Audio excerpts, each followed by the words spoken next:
रे लड्डू ठीक से सफाई करी है जी। हमर भांजा आ रहल बा। क्या आ रहल बा? भांजा। सफाई कर चल। दीदी का होता? कुछ ना दीदी। चला जा मिठाई लेके आवा। मिठाई? हाँ। अच्छा चला जा। जाता नहीं। अरे लड्डू जी। इतना बरस के बाद हमार बेटा घर आवता, तेरे जल्दी जल्दी सफाई करा और नीमन सफाई करा। हाँ ताकि देख के उसका दिल खुश हो जाए। जी ठीक है। हुआ तो खाली अखबारे पढ़ता नहीं, सब काम तो हम कर ले बानी। जी अब वहीं तक लेना गईला? कहाँ जाए के रहे दीदी? अरे मिठाई ले आवे। आए दादा हम तो भुला गए। चला जा जल्दी जा। हाँ जाता। अरे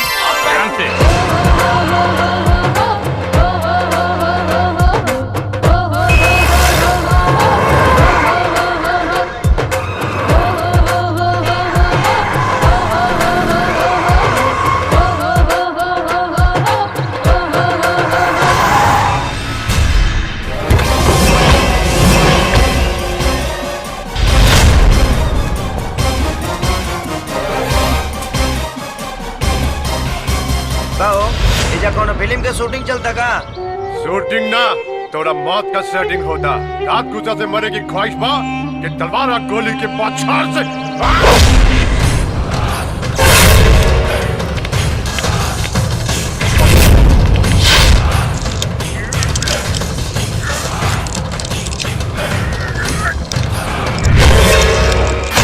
तलवार तिलक में चढ़ा दी और गोली अपना बहन के चोली में रख दिए। जहिया उकर डोली उठी ओह दिन पड़काई।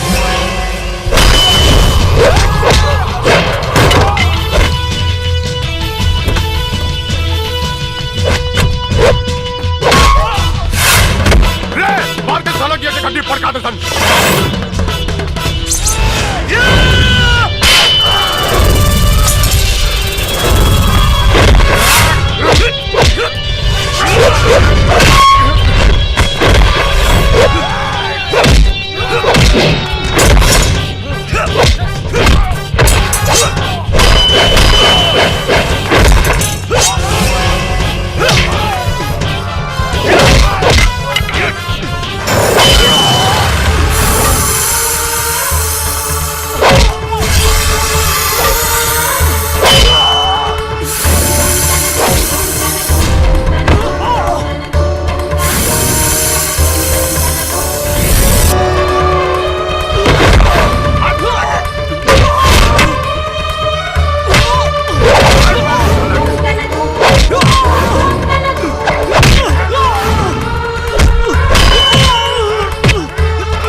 काली के करेजा घरमाला तो खून पियला के बाद ठंडाला।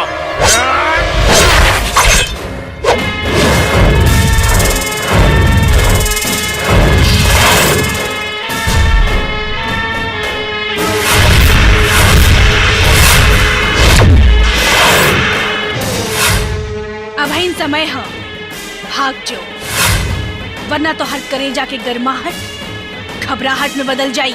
कवन है रे? यमराज के बेटी बहन के लुगाई तो हर मौत के परछाई। रे मौत के परछाई के नौच के पहुंच दसन।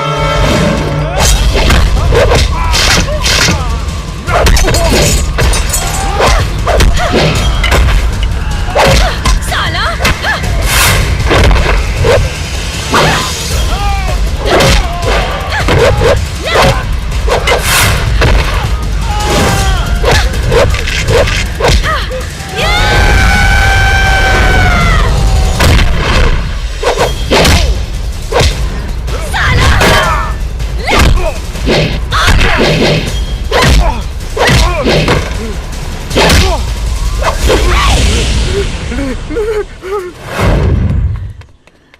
साला शिवम शिवम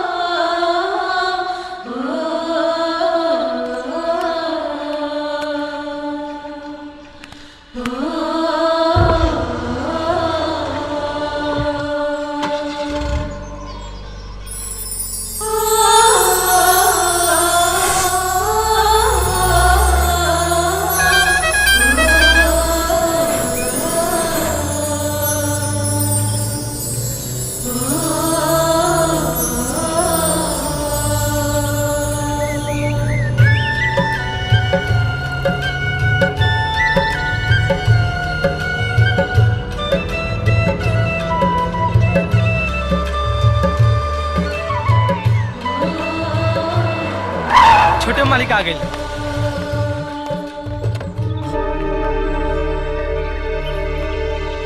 आए छोटे मालिक आए, चलिए।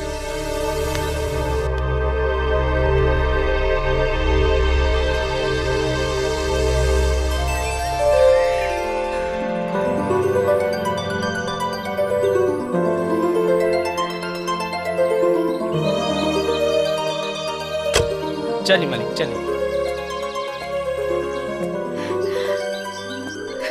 अरे हमार बेटा आ गए, देख के जिया जुड़ा गए बेटा।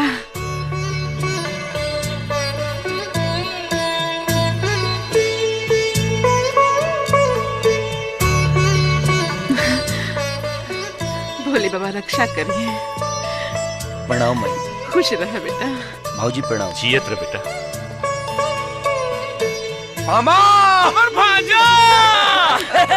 अरे ये छोड़ छोड़। अरे बस करा। का हो मामा, बोराई बोराई मार ले बड़ा। अरे एकरा छोड़ा बेटा, ये हमार लंगोटिया यार हमन मनोहर सिंह। प्रणाम चाचा जी। खुश रहा खुश रहा।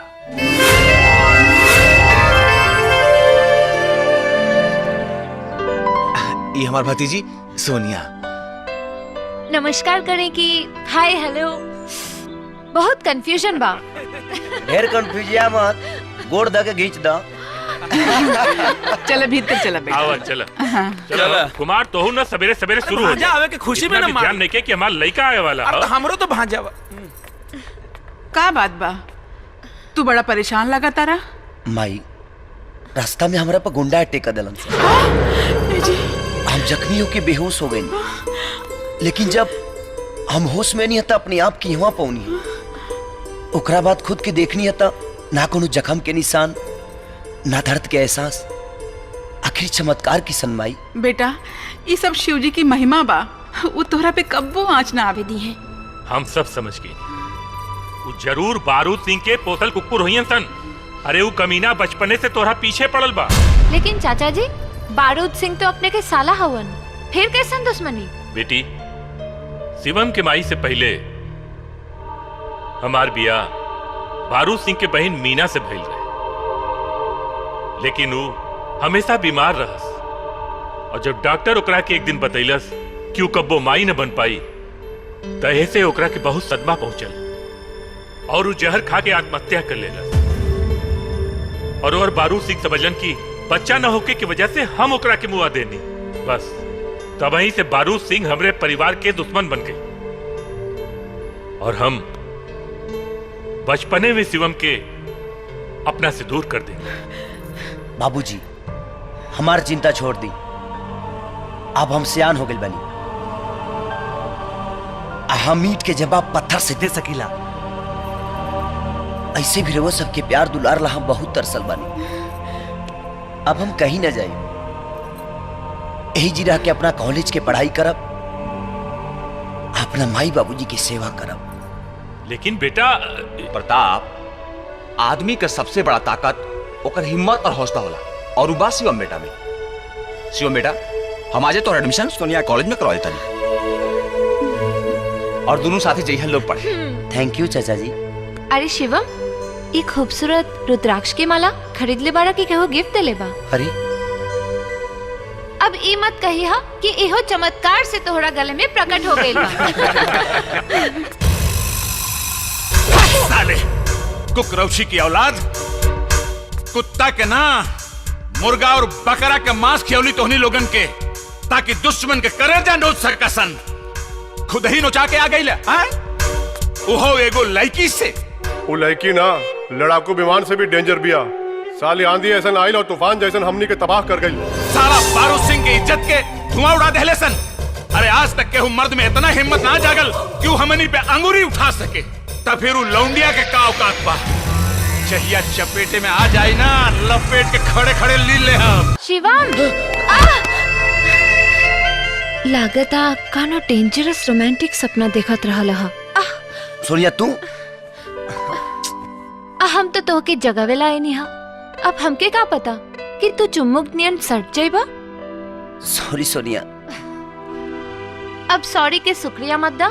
8 बज गए, जल्दी से तैयार हो जा, ना तो कॉलेज में लेट हो जाए। अभी तैयार चलो।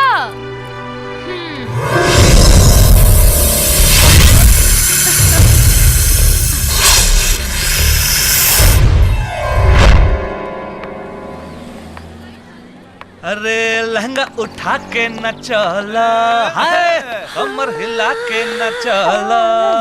Hi hello Hema Malini. चल हट प्रेम चोपड़ा। ओए होए का तेवर बा। अरे कहियो तो पटी। हाय हाय श्रीदेवी। चल हट शक्ति कपूर। आओ hi hello hi how are you Kareena Kapoor. चल हट कमीने, हवा आगे दे।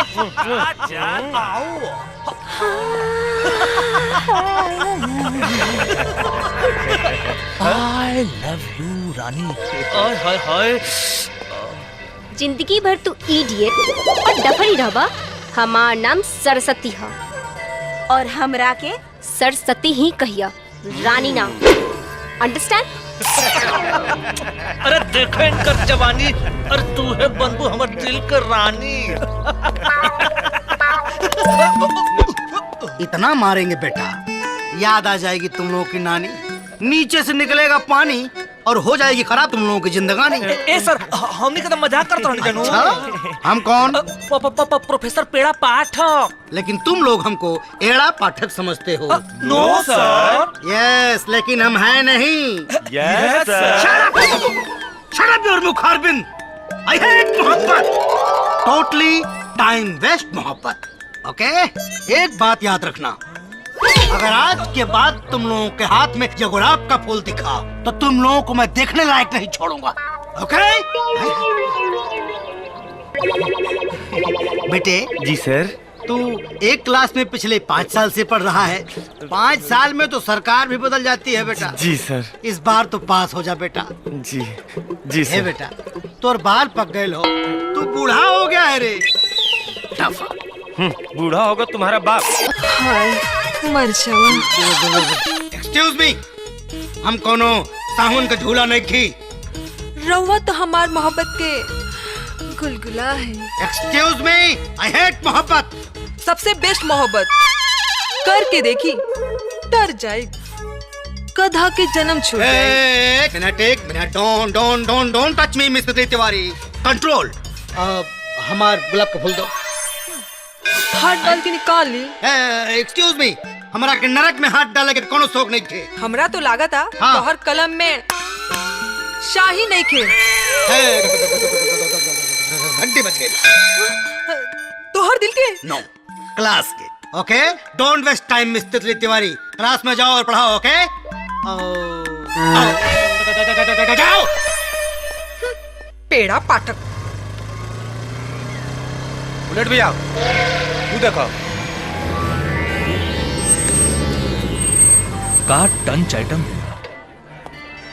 भैया, तू जोन चिपकल हवे ना इससे, उहे है प्रताप सिंह के बेटा शिवम। ओह हाँ। आवा आवा। Hey hi, I am Bullet Singh. Oh brother आ बारूद सिंह। यस, लेकिन हम अपन भाई की तरह पागल ना है। देखा, ऐसे तो रिश्ता में हम तो हर मामा लागिला, लेकिन हमनी के मॉडर्न युग के मॉडर्न युवा हैं जा। अगर तू चाह तो हमनी के दोस्ती से हमनी के परिवार के पुराना दुश्मनी खत्म हो सकेला। बोला तोहर का विचार बा?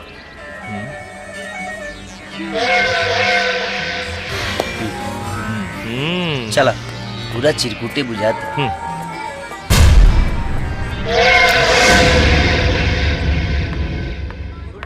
Good morning madam. Sit morning.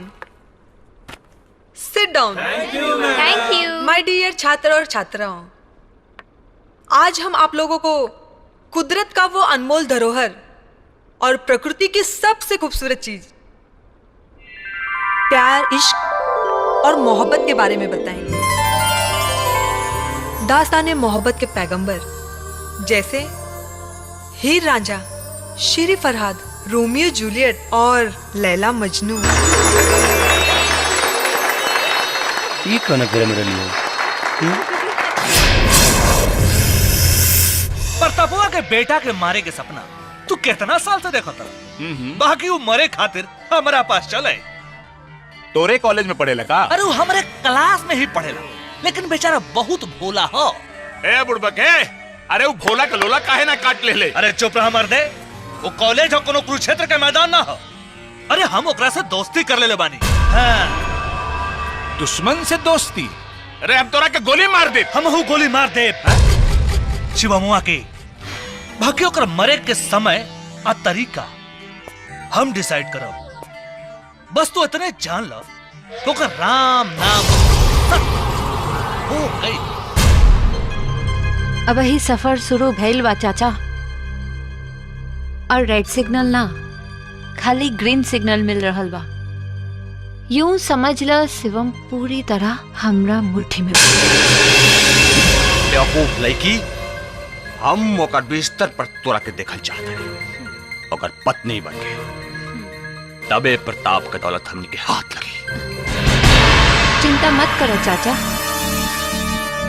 हमरा हुस्न के तर्कस में ऐसन ऐसन तीर मौजूद बा कि जेकरा के चला देव त हमरा हाथ के लकीर में शिवम के तकदीर लिखा जाए और तो हर सपना पूरा हो जाए।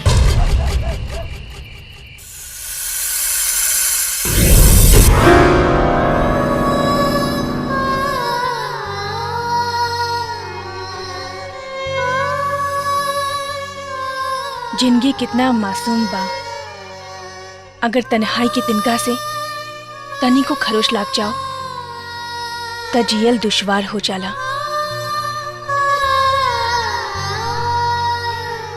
बेटी शिवानी बेटी, अरे गटई बड़ा सूख रहल बा, तनी एक गिलास पानी पियावा ना।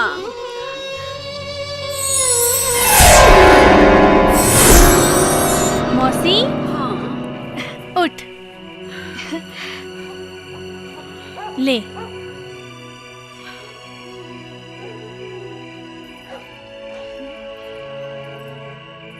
अरे हाय रे हमर करम, 3 गो बेटा पैदा कनी, बाकी एगो बांझ के जिंदगी जियतानी।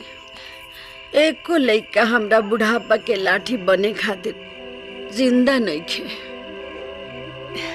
मौसी यही से तो भगवान हमके तोहार सेवा करे खातिर भेज देले। हाँ हो बेटी, तोहरे के देख के तो जियतानी। अगर तू हमरा ना मिलल रहतू ना तब पता ना कब के मर खप गई रहती। मौसी अब तो भगवान से इहे विनती बा कि कोनो नीमन घर बर मिल जाओ तहरा के, आ तोहर कन्यादान हम कर लेती ना तो हमरा बड़ा चैन आईत। ठीक बा कर ली है कन्यादान। बाकी तू अभी आराम कर, हम तोरा खातिर आज खिचड़ी बनावतानी, ठीक बा? अरे हमर बच्ची। अरे फुलझड़ी रुक, यहाँ आओ। चल जल्दी आओ, जल्दी आने आप। चल एमे से कोई चिट्ठी निकल। इतना लेट लगाओ तेरे को चिट्ठी निकाले में। हाँ भैया 73 नंबर। यानी कि 7:30 बजे, सांझ के 7:30 बजे पंडित जी के बगीचा में चले हैं। हमने क्या जाए अगर ना आई तो काल से तक कॉलेज ना आ।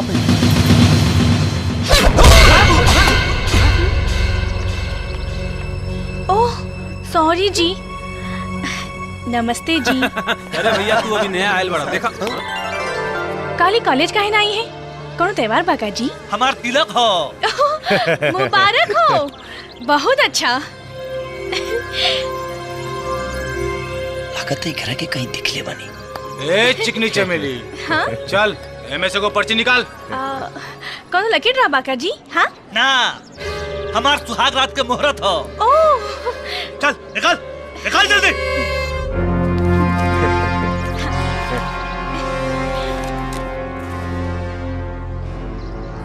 भैया 93 नंबर। 93 मतलब कि रात के 9:30 बजे का बुझ चिमनी के भट्ठा पर चले है। हमनी के इंतजार करब जा। नाइट नाई बे तो पिटाई हुई। हाँ पिटाई करबा ऐसे जी? ऐसे मत मरी हो ना तो बहुत बहुत दर्द हुई। हाँ? दिमाग खराब बा? केकरा ऊपर हाथ उठेली तो के पता बा? बुलेट भैया, हमन बुलेट भैया। हाथ न तका लात चलावे की रहल।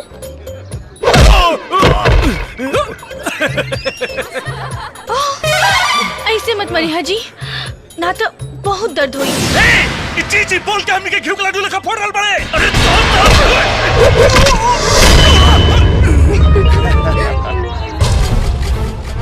नाम बुलेट और काम बोका के आज के बाद आदत छोड़ दी है, ना तो ऐसन हड्डी तोड़े के मौत की गलती पे बैठ जाइबे।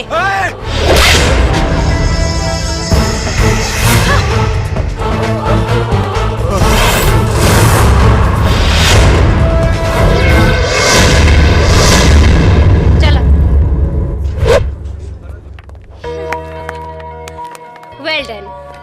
ऐसन हाथ मार लू कि अब तो कमीना लोग सपना में भी ना छेड़िए। हमार अंदाजे अलग बा। Very good. Well, myself Saraswati. I am Shivani. Nice to meet you. तब हमनी के फ्रेंड बनबू? काहे ना? ये सुनी,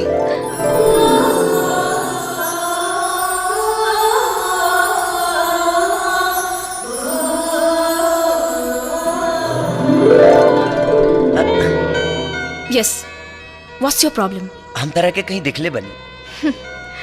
लड़की पटावे के बहुत पुराना फॉर्मूला है मिस्टर। हमार विश्वास करा, हम तरह के दिखले बनी। अब कहाँ दिखले बनी हमारा कुछ ध्यान नहीं किया। सो आई डोंट केयर।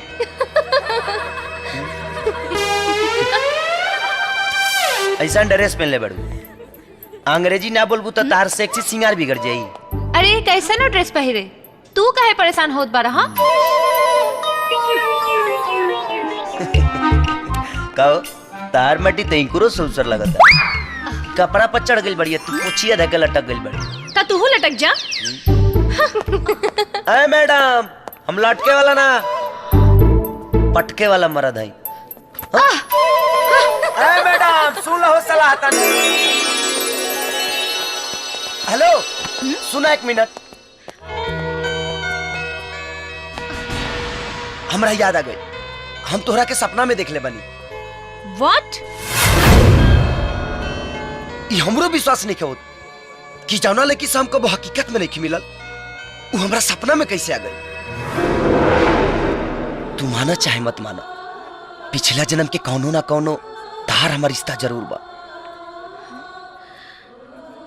धन्यवाद प्रभु, कम से कम यहाँ के हमार एहसास तो बा। का सोचता रू? हाँ देखी, अच्छा इंसान खातिर हम भगवान बानी और बुरा इंसान खातिर शैतान। तो हमारा बारे में का ख्याल बा?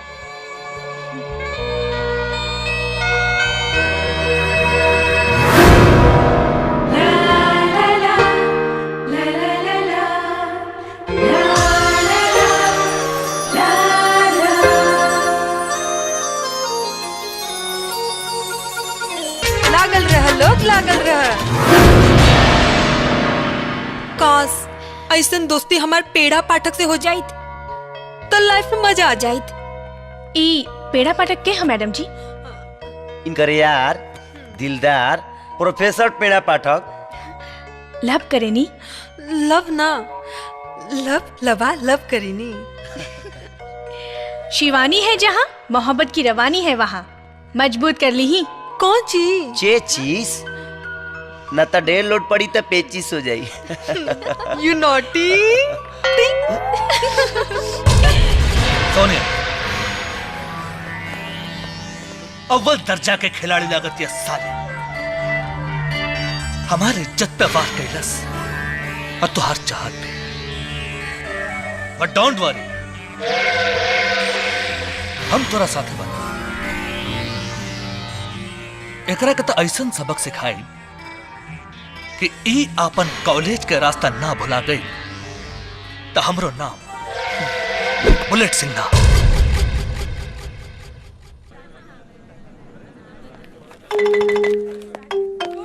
गुड मॉर्निंग सर। वेरी गुड मॉर्निंग बच्चों। अच्छा बच्चों, अंडा रख ले बड़ा, टेक योर सीट बाकी प्लीज। मुर्गा तो तोहके हम बनाई। थैंक यू सर।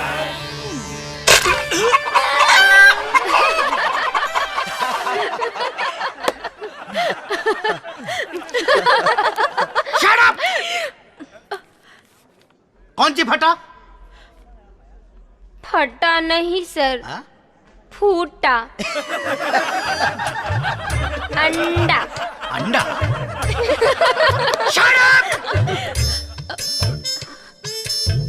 हमारा क्लास में अंडा? सर, विज्ञान बहुत आगे बढ़ गई बा, कंप्यूटर के जमाना बा। मुर्गी के बदले मर्द मुर्गा अंडा दे सकेला। एमे हमार गलती नहीं है। ये हमरा नीचे अंडा रख ले भैया। हाँ सर। ना। Shut up! हमारा नाम पेड़ा पाठक है, एड़ा पाठक नहीं। तुम्हारे सारे बदतमीजियों का अल्ट्रासाउंड एक्सरे हमारे पास है। उठो और जाकर इसे धो लो। गंदगी मत फैलाओ क्लास में। उठो, बदतमीज कहीं के। Shut up!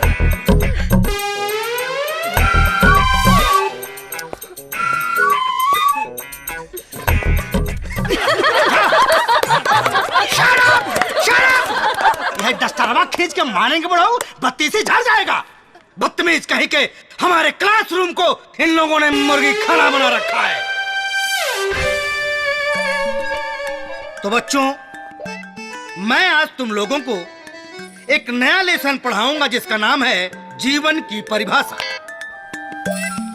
Definition of life. ओके? ओके सर। अब आई मजा।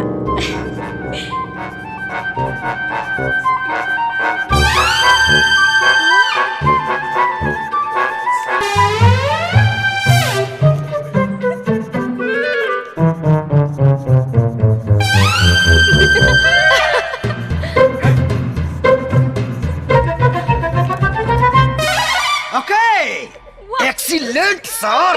यस, का सेक्सी शायर लिखले बानी। तोहे मुजफ्फरपुर के लीची कही कि लखनऊ के दशहरी आम, तू हऊ अंगूर के बेटी, पियादा ओठ से जाम। आई लव यू तितली तिवारी।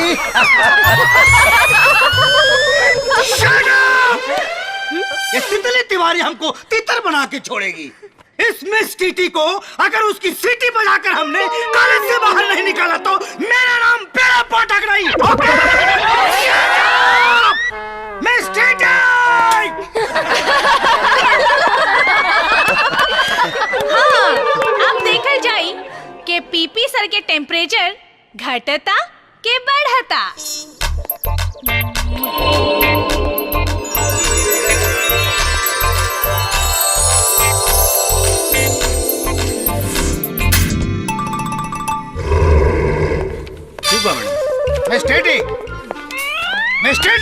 Yes, Mr. PB.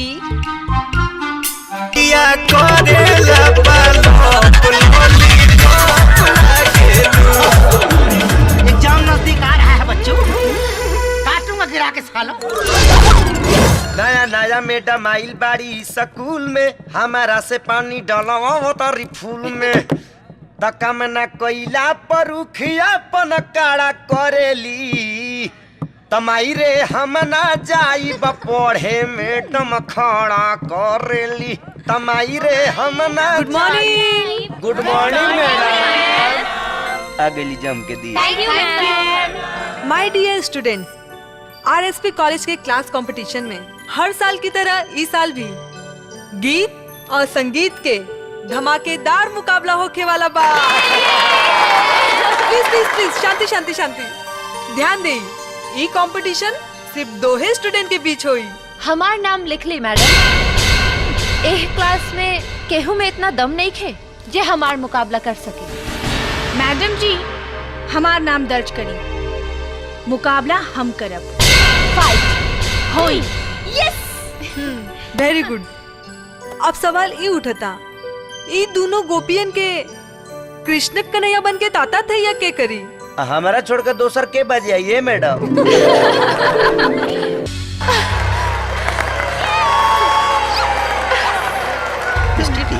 ये माँ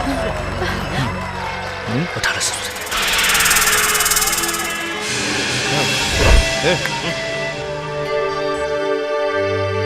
तो बच्चों, अपने आरएसपी कॉलेज के क्लास के डांस प्रतिस्पर्धा में ऐसे तो दोनों लड़की कमाल का डांस कर ले बाड़ी, लेकिन अंक के हिसाब से विजेता तक खाली कोनो एक हुई। और आज के विजेता बाड़ी मिस शिवानी।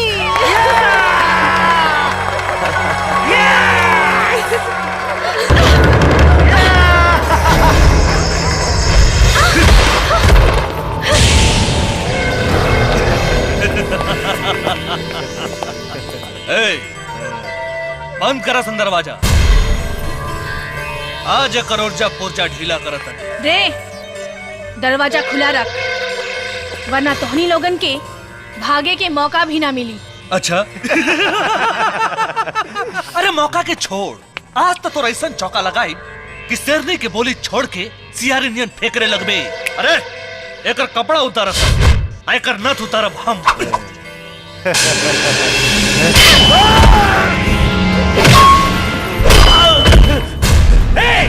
मारे लगे।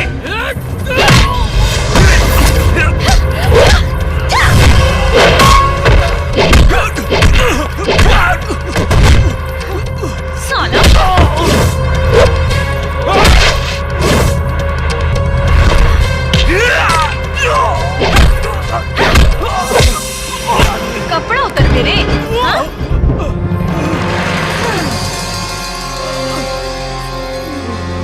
सुना शिवानी, शिवानी, हे भगवान, क्या गिरा? अरे गिरना! शिवानी, शिवानी, छोड़ो,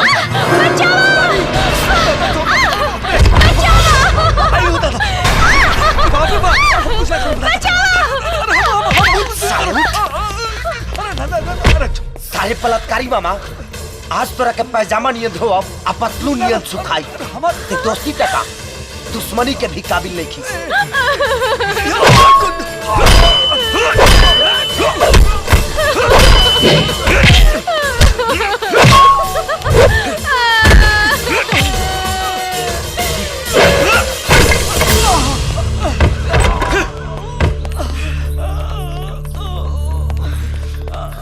शिवम, ये कौन सी देख रहा हूँ? सर, अयासी के गोबर पजामा ली कुकुर मुद्दा शिवानी के रेप कल चाहत रहा। ऐसा चेप देनी कि अब जीवन भर चमन प्रास चाट के अपन हड्डी मजबूत करी।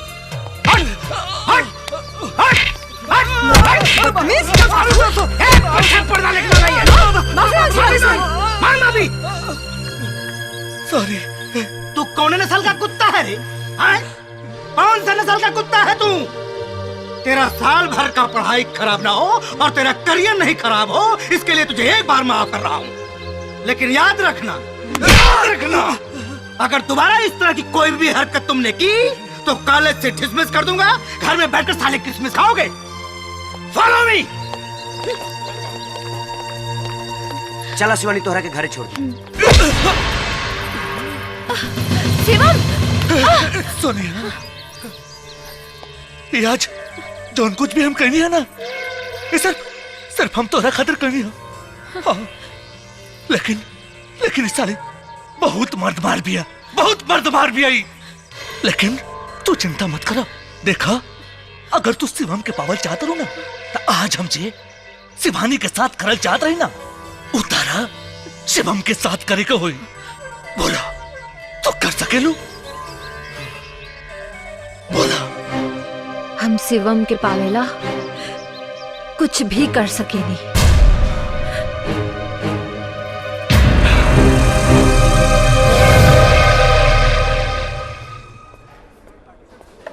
यहाँ के बाद दूसरा क्लास।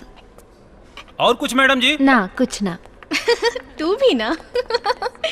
हाँ? हाय शिवानी। हाय।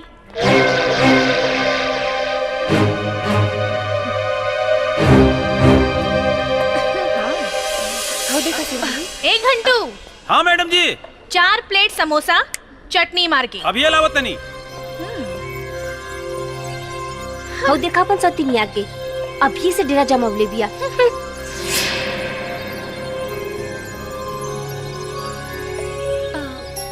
आज रात चाचा जी तोरा के डिनर पे बुलावले बाड़न। काहेला? अब ई तो उहे बताई है, आइबो ना? जब चाचा जी इतना प्यार से पहली बार घर पर बुलौले बड़े तो हम जरूर आए। थैंक्स। यही बात पे समोसा। ला। अरे ना हम खा के बनी, तू खा। तनी मनी खा के तो देखा, बहुत टेस्टी बा।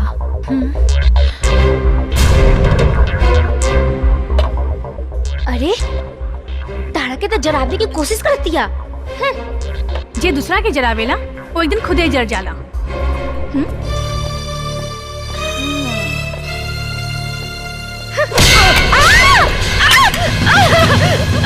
अरे बाबा, धुआं निकला था।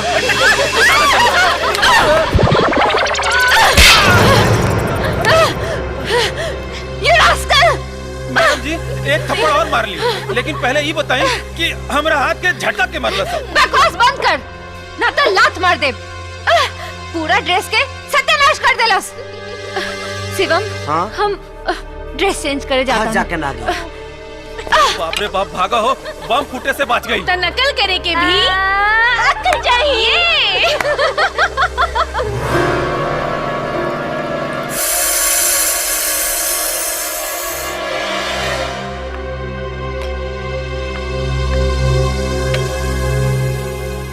अरे वाह सोनिया, चाचा जी अभी लेना है नहीं? आ जाइए हन, इतना अगुताई का है बारे। शरबत पिया?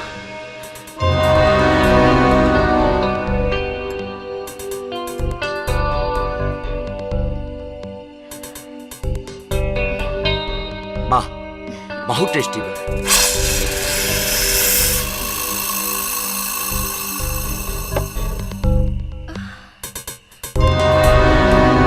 सोनिया, तारा कुछ होता का? जो तोहरा के होके के चाहे वो हमरा के होता। चला हम तोहरा के अपन घर दिखावा तानी। आवा। लेकिन चाचा जी। शर्मा मत, आवा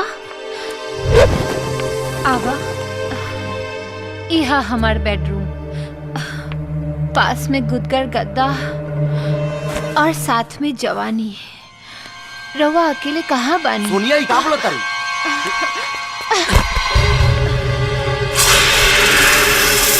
अब बोले के कुछ नहीं के, सिर्फ खोले के बा। तोहर दिमाग खराब हो गया।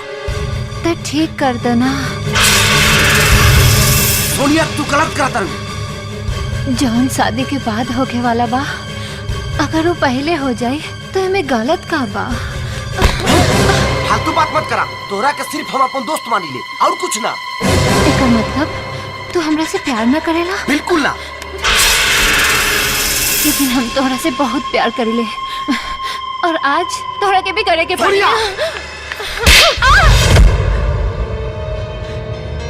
शिवानी, ई जब कैंटीन में घर चले के कहलस, हमके तभी एकरा नियत पे शक हो गिल रहे।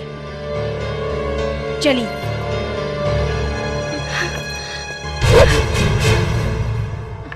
प्यार के मतलब हवस ना होला, प्यार के मतलब होला इंतजार, जे प्रेमी जन्म जन्मांतर तक करेला। शिवानी, हमरा के माफ कर दो। केहू के स्वार्थ में आके एगो औरत के मर्यादा भूल गई नी। शिवम सिर्फ तोहार है और हमेशा तोहार ही रही। You made for each other. Thank you.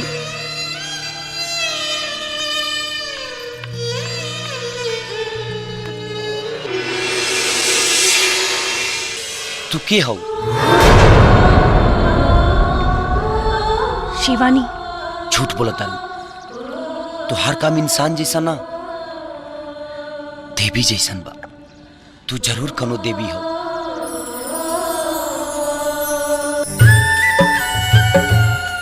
रउआ भी तो हमार देवता है।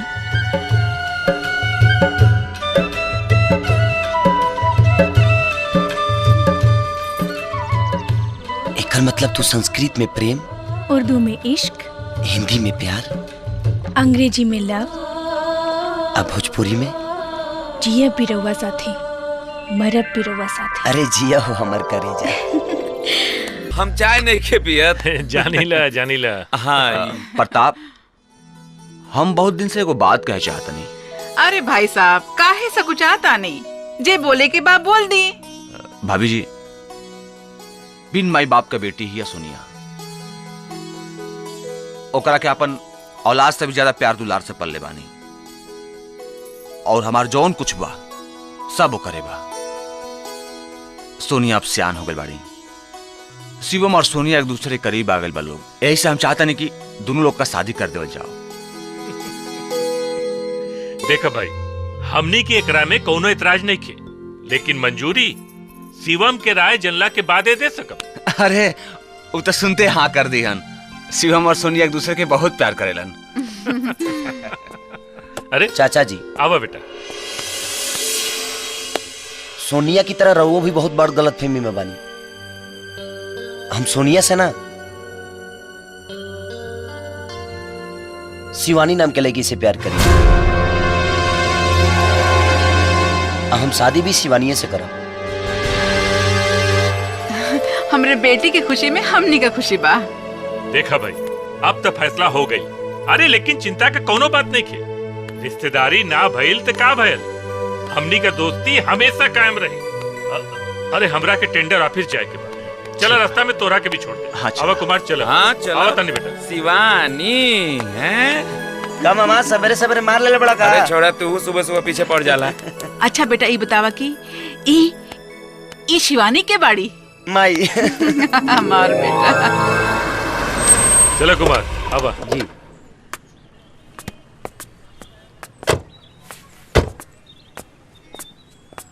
बड़ा भीड़ भाड़ लागल बा हो। हाँ, पूरा फौज आइल बा। आई आई जीजा जी, आई आई बैठी। प्रणाम। बहुत लमहर उम्र बा। कुछ देर पहले हमनी रउआ के ही याद करत रहनी हा। अरे तू तो दुलरुआ सार बाड़ा हमार।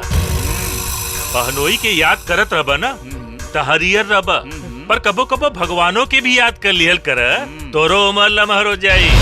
जीजा जी टेंशन मत ला, हम तोहार मौत के बादे मरब। यहाँ भी शुरू हो गए। नमस्कार। हाँ नमस्कार।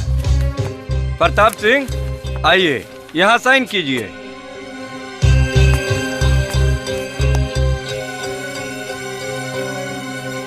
कांग्रेचुलेशन प्रताप सिंह, आपका टेंडर पास हो गया। सॉरी बारूद सिंह, आपका टेंडर रिजेक्ट हो गया।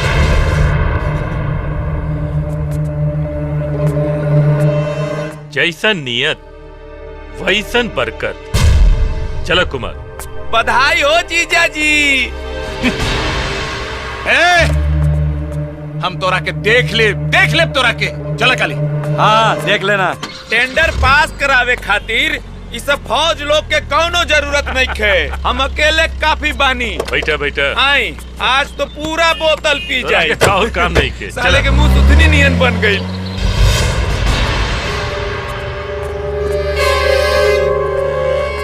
बाबू साहब, प्रतापवा भले ठेका जीत गए, लेकिन जिंदगी हार जाई। काहे कि हम ओकरा गाड़ी के ब्रेक फेल कर देले बानी। शाबाश मूसा शाबाश, लेकिन सारे के टाइम बहुत सही चल रहल बा। अगर वो एक्सीडेंट से बच गई, हमनी को करा के जिंदा ना छोड़ल जाई, ओकरा के जान से मार दिहल जाई। पीछा करा सारे के, गाड़ी बैठा पीछा करा, बच के जाए ना पाओ सारा।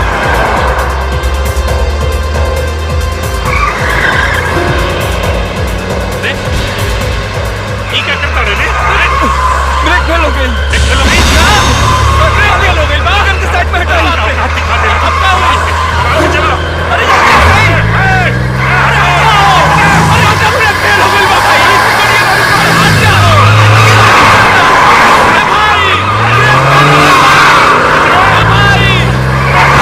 ब्रेक फेल हो गई।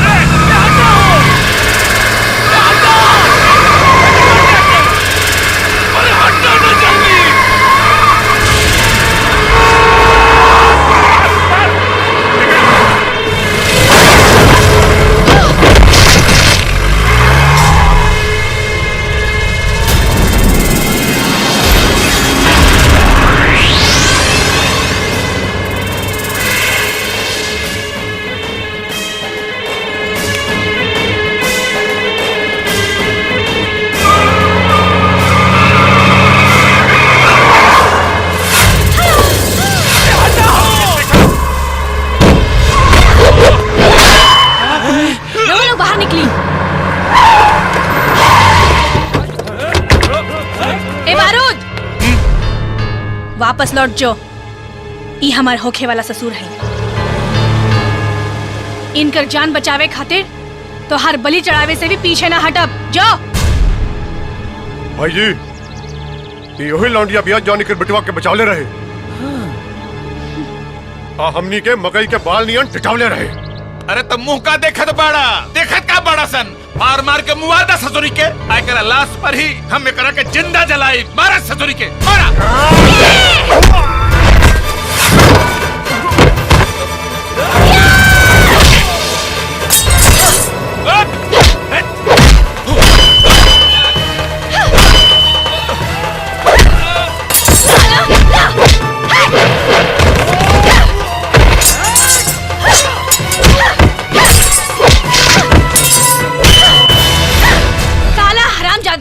आज तोहरा के अरे भाग रे, भाग भाग भाग साला।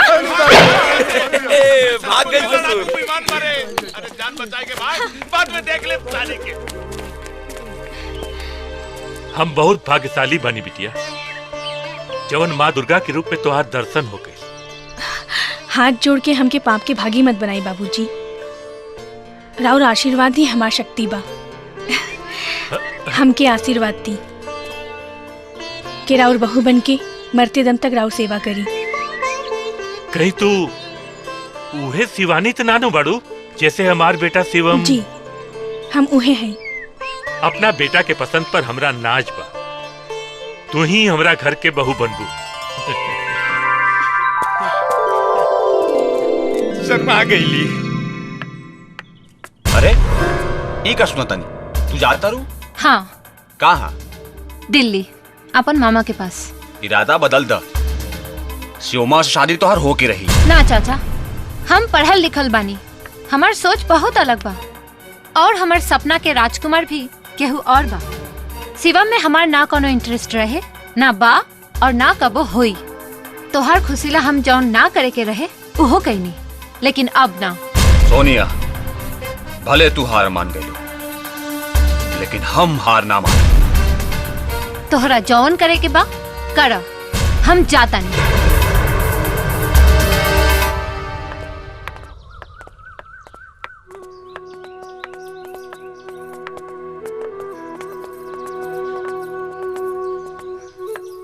प्रणाम माँ जी। सुखी रहा।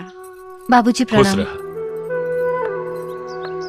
प्रणाम मामा जी। हाँ हाँ, खुश रहिए। ठीक बा शिवम, हम जाता नहीं। अपन ख्याल रखिए हम और शिवानी के खुश रखिए।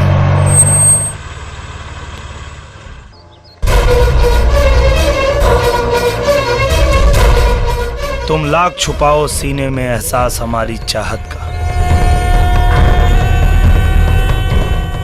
दिल जब भी तुम्हारा धड़का है आवाज यहां तक आई है।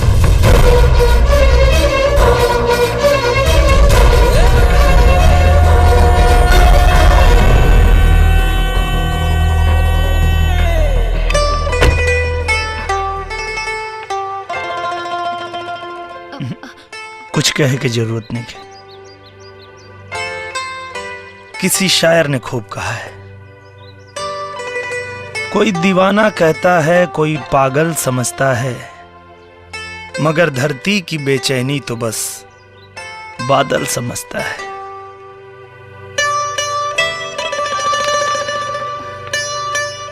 तू मुझसे दूर कैसी थी, मैं तुझसे दूर कैसा था, ये तेरा दिल समझता है या मेरा दिल समझता है। सॉरी। चल।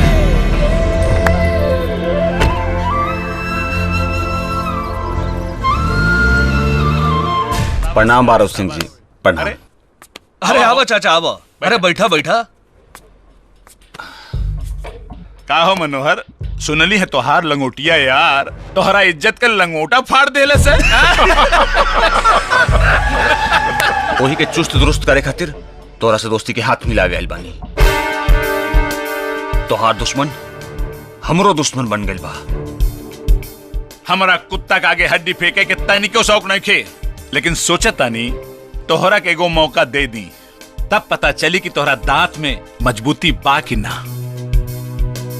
अरे हम आदमी तनी दूसरा किस्म के बानी। खुशी के बाद जब मातम होला ना तो हमरा को बहुत मजा आवेला। अब की ममहर से नेवते में दीदिया के सौतन खातिर साड़ी ना, भगना खातिर कफन जाई कफन। इस समझ ला कब हमारा अंदर का असली शैतान जागे वाला बा। ओम मंगलम भगवान विष्णु मंगलम गरुड़ध्वज मंगलम पुंडरीकाक्षाय मंगलाय तनोहरि। सर्वमंगल मांगल्ये शिवे सर्वार्थ साधिके शरणे त्र्यंबके गौरी नारायणी नमोस्तुते। अब फेरा संपन्न हो गई, वर वधू बैठ जाएं। शिवम भाई बहुत अच्छा लगा तारा।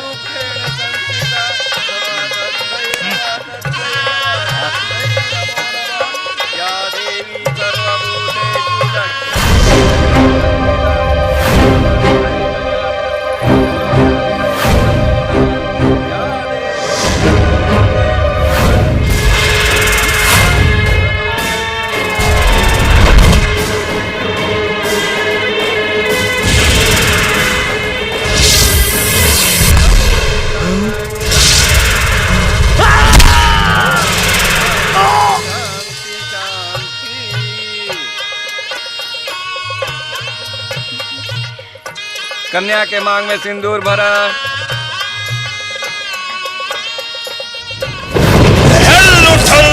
आसमान फट गई जमीन। हमरा तप और शक्ति से बच भी ना नागिन।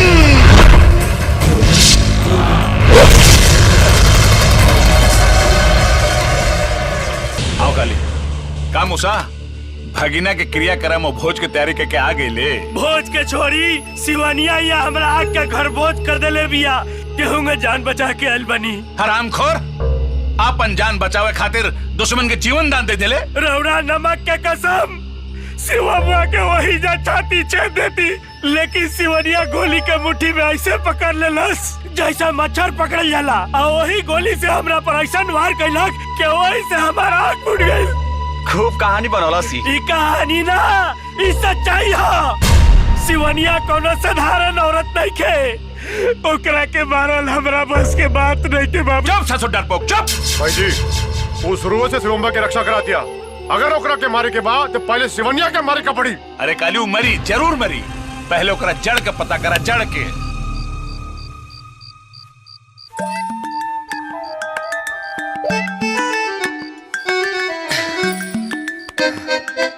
का हो करे जा, गाड़ी लड़ी की डेट बढ़ी? डेट बढ़ी।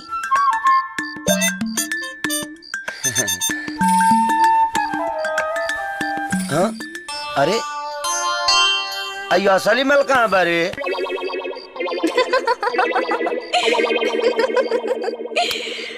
अरे लइकन के भौजाई हाउ तो करेलू भातारी से ठिठोली, तमन करत पहिले टोली ओकरा बाद में चोली खोली। तनी कंट्रोल करी। पहले दूध पी के जदरा तो बना ली। अरे हाँ, हमरा पिए के तो अपने पी गईलू। रवा पी के का करब? हाँ? अरे काहे हमार वाला काम तू करबू का? लार मत चुआई, ठेके हरे रहे के पड़ी, भेटाई नहीं। मजाक करत रहू ना। हम मन्नत मंगले रहने की छठ के व्रत के बाद सुहाग रात मनाई। देखा ऐसा जुलूम हमरा पर मत करा। ऐसे भी प्रेम पूजा के बाद सब पूजा तो होइए जाला। कुछ दिन रहुआ बर्दाश्त नहीं कर सकत का? सुनी, जैसे रहुआ इतना दिन खेपनी, वैसे ही कुछ दिन और खेप ली प्लीज। हे भगवान, तहार का होई? ली गुरुदेव। चंदन के दातुन से मंजन कर ली। कई साल समाधि में रहला से रौरा मुंह में काई बैठ गल हुई। ली गुरुदेव गुरुदेव भोजन तैयार हो गई बा, चल के भोग लगाई। चुप रह दोस्त। क्षमा गुरुदेव, बरसों बीत गए तब रौरा भूख नहीं खे। भूख बा लेकिन रोटी के भूख नहीं खे। भूख बाऊ नाग के मणि के भूख, मणि के भूख बा।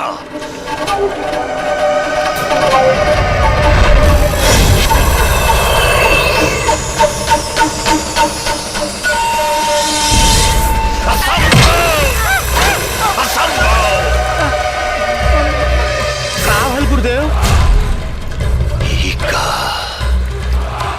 का हम देख रहल बानी नागिन के मांग में सिंदूर। नागिन के मांग में सिंदूर कैसे बा? बाकी ये कैसे हो सकेला गुरुदेव? उ नाग के हत्या रउआ अपना शुभ हाथों से कैली रानी। आई जाओ गुरुदेव। यही से तो हमरो मन भ्रमित होता। या तो नाग जीवित बा या फिर वो नागिन उन बुद्धिहीन मनुष्य से छल कर दिया। महाराज एने लावा अपन तंत्र मंत्र के बल से ओकर छल के छलनी कर दी महाराज। अभी एक कूच करे के पड़ी। छोड़ा सा, छोड़ा हमरा के। अरे कौन हो सर तू निकले? छोड़ा सा, छोड़ता रहे ना। का रे बुढ़िया, उस सिवनिया तोर पाप के नतीजा हिया कि तोर मरद के नादानी के निशानी। तोरा मौत के कहानी है। बुढ़ारी में जबान चलावता रे। अरे कुत्ता, महतारी बराबर औरत पर हाथ चलावता रे। सुअर के पेट से जन्मल हुआ का? ठीक जबान चलाओ ले ता जान से मार दे। सही तरीका से बता कि सिवनिया कौना नाली के गिड़ा हियो। जिंदगी से अकुता के हम आत्महत्या करे जात रहनी। वही बेरा शिवानी आके हमरा के बचा ले ली और एक बेटा नियन हमार सेवा कैली। बस एकरा सिवा हम ओकरा बारे में कुछ नहीं की जानत। बांध दसन बुढ़िया के और डाल दसन पेट्रोल। अभी एक सच और झूठ के फैसला हो जाए।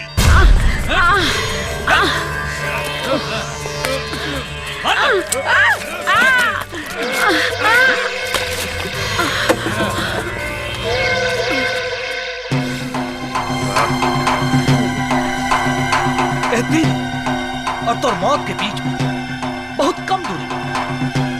सीधा तरीका से सच्चाई बता दे।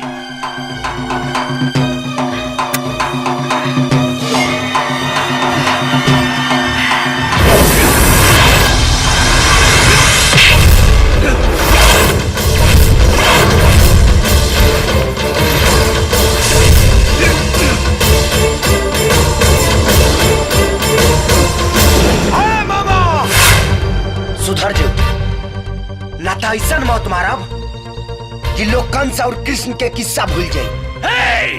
खत्म कर दो साले के। Oh!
मौसी चल लाल लाल होठो आसे बरसे लाल लैया हो की रसे चुएला जैसे अमावा के मोरेरा के रसे चुएला।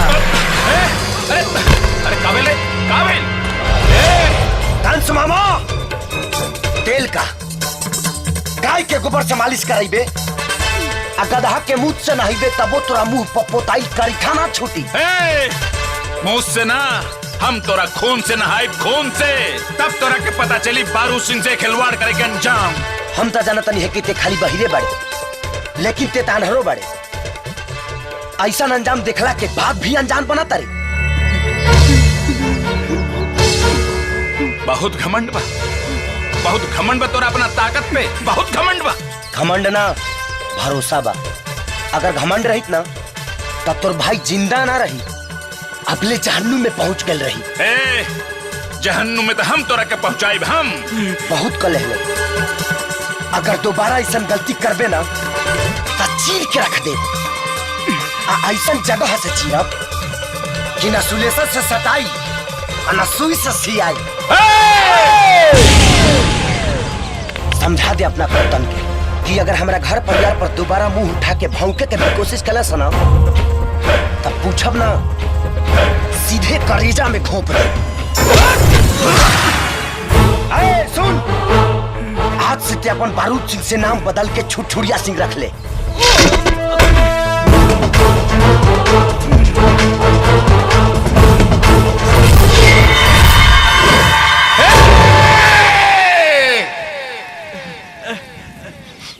कमालू। हाँ बोल कमालू। गुरुदेव कौन सी कुकुर नियर सुंगता नहीं?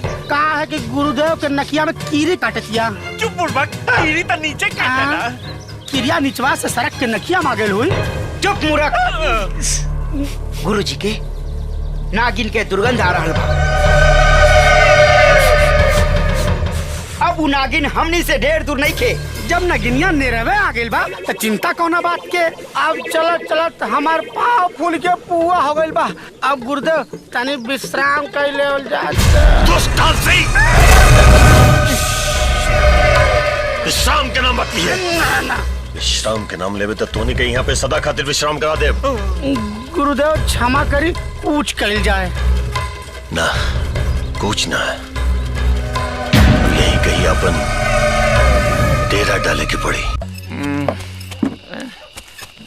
अरे तू ऐजा का करते बड़ा हो? दुल्हन तार इंतजार नु करत होई। जा इंतजार का वो हमार कुछ नहीं के करत।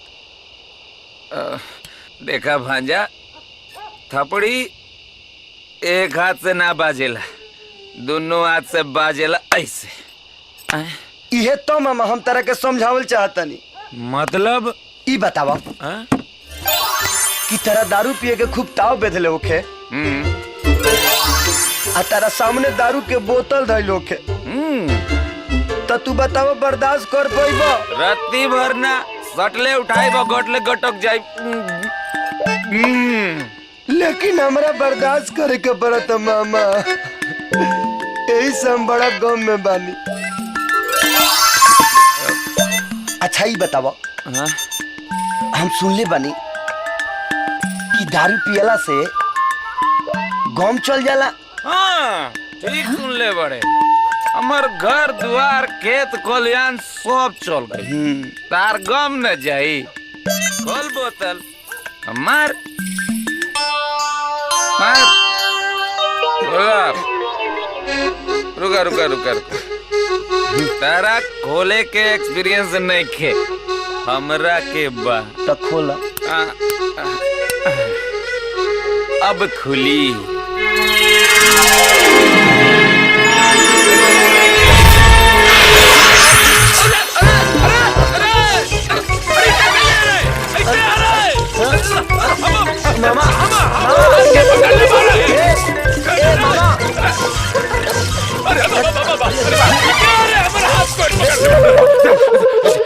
सत्यानाश।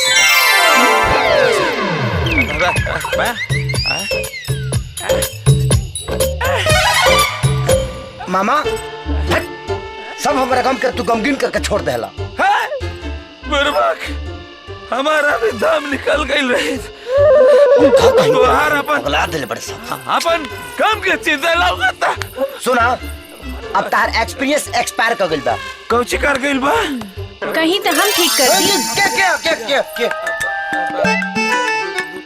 का जी यहाँ का होता? मामा के बताओ तनी कि दारू पीला से लीवर खराब हो जाला। झूठ। मामा जी, हाँ जी, छठ पूजा के दिन नीरा गइल बा और वहाँ एजा बैठ के दारू पियतानी। बुलाई अम्मा जी के। अम्मा जी। दुल्हन दुल्हन दुल्हन, अम्मा जी के ना बुलावा, गलती हो गई। दारू की कसम, आज के बाद दारू की तरफ ना देखब, ना देखब, ना देखब। आपन कसम पे कायम रहब। हाँ बस। और हुआ चली। तो सब सत्यानाश करके धा देला। जो न रे बुरबक, हमार दारू के सत्यानाश कर दिले, सब सत्यानाश कर दिले। हमार दारू खत्म हो गई। अब हम काफी बाबा जी के घंटा।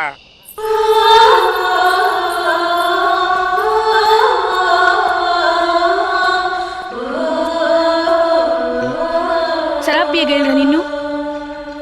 अरे पागल, जवन नशा तहारा में बा उ शराब ताड़ी में कहा।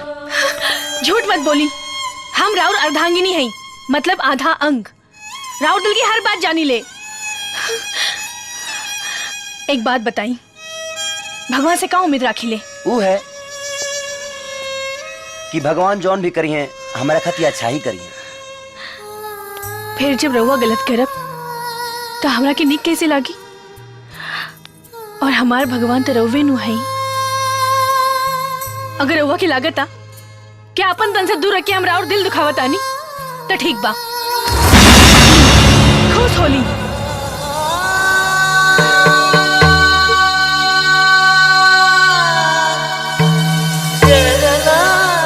जब तू हमार पत्नी होके हमारा खुशी या लंबा उम्र खातिर पवित्र मन से तप कर सकता रू, तो हम ये वादा करतनी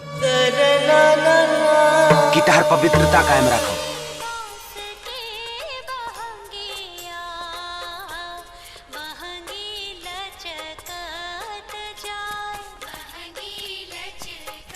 सुने ना, हम जाते ही बाजारे। अच्छा, पूजा का सामान सब याद से ले आई, कोनो चीज भुलाए जिन? हाँ, आज तक तुम भूलते रही ना, याद दिलावत है।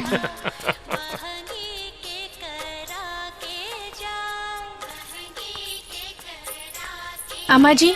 हाँ, हमू छठ भूखब। दुल्हन, इरादा तो बड़ा नेक बा, बाकी अन्न जल त्याग के ही छठ पूजा करे के पड़ेला। तू नया नोचर बाड़ू, तोरा से ना रोकाई। काहे अम्मा जी? जब रउआ बूढ़ पुरनिया होके आपन बेटा के लम्हर उम्र खातिर अंजल त्याग कर सकेनी, त का हम अपन पति के सलामती खातिर इ त्याग न कर सकेनी? चाहे कुछ हो, हम छठ व्रत करब। दुल्हन, हमार पूजा पाठ कवच बन के हमार बेटा के रक्षा करेला। बाकी हमेशा दिल में ये डर बनल रहेला कि कहीं हमार बेटा के कुछ हो न जाए। लेकिन आज वो डर खत्म हो गई। जेकर पत्नी सती सावित्री हो, ओकरा के दुश्मन तका यमराज भी छू न सकी हैं। सुना, अपन नैया से सबके बुलाला, अपन सखी सहेलिन के बुलाला। अब की छठ की पूजा बड़ी धूमधाम से मनाल जाए। ठीक बा। बैठा लोग। बुलेट मालिक मालिक, हाँ? एगो खबर लियाल बानी। कैसन खबर? अब पक्का खबर लियाल बानी। सास पुतो दोनों छठ पूजा करे वाले बारी सा। तब तक छठ घाटे दोनों जरूर आई सर। शिवमुआ दौड़ा लेके जाए बारूद सिंह, एक तीर से तीन गो निशाना लागी। सारा टेंशन में सब खत्म। ए भैया का सभे घाट पे पड़ाका पड़काई, वही बीच में धमाका कर दिए। बकवास बंद कर, पढ़ल लिखल गधा बाड़े तय। अरे छठ मैया बड़ी जागता हैं, सांच के सब औरतें जाप करी हैं सन।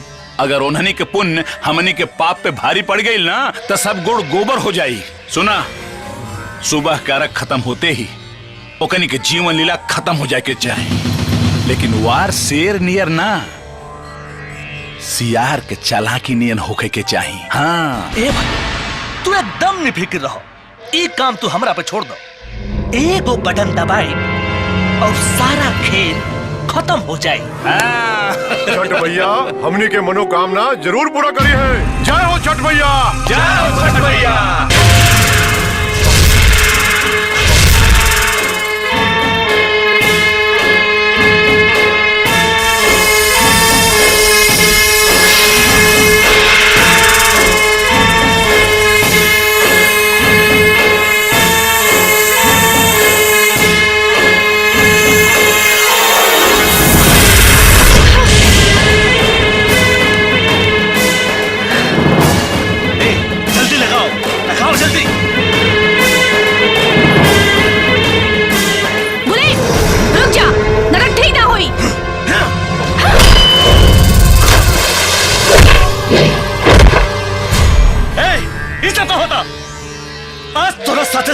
इससे भन के जान जाए।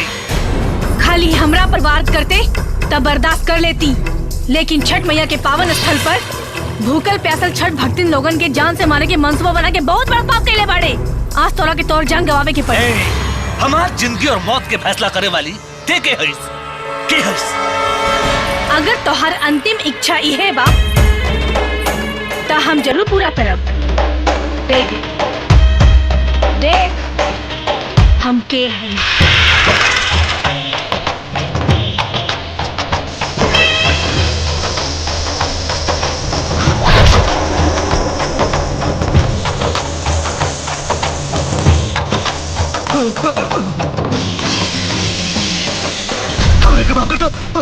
हमरे से गलती हो गई।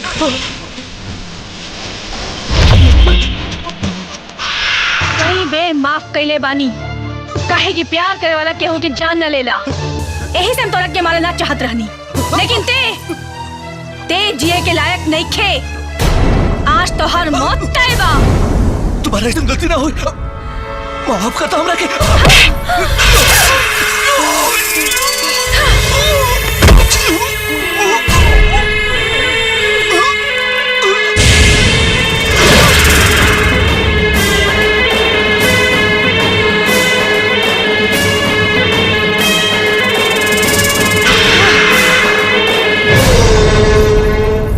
छठ मैया हमने से कौन ऐसी गलती भ गई, पता ना दुल्हन कहाँ चल गल बिया। कहाँ खोजल जाए। अरे बाबूजी खुश रह बिटिया, खुश रह। अम्मा जी खुश रह। ए बेटी, अरे तू कहाँ चल गई रहलू ह? कब से तोहर जोहाई होता। कितना मन घबरात रहल ह। तू कहाँ गायब हो गलू? हम पुण्य के काम करत रहनी है। तब ठीक बा। ए उठाओ उठाओ सामान उठाओ। चलो चलो चलो उठाओ सामान। हाँ चलो शिवम ला हो, उठाओ मामा सामान उठाओ। हाँ हम हाँ ठीक बा। हाइला चलो ठीक बा चलो। हमारा छोटा मालिक चोर के चल गए। बाप रे बाप, हो गए माही। ऐसा तो चुप, बंद कर अपन कुत्ता जैसे रोल, बंद कर। बुलेट आँख खोल बाबू, आँख खोल। गुरुदेव और भाई मरद नहीं देखी अलग निरंजन। हट लोग हट। आई देखी महाराज जी हमरा भाई के बचा ले, एकरा के सांप काट ले बा। जितना धन दौलत रुपया पैसा चाहिए हम सब देवले तैयार बानी, बाकी हमरा भाई के बचा ले। शांत हो जाओ, हम देखता नहीं।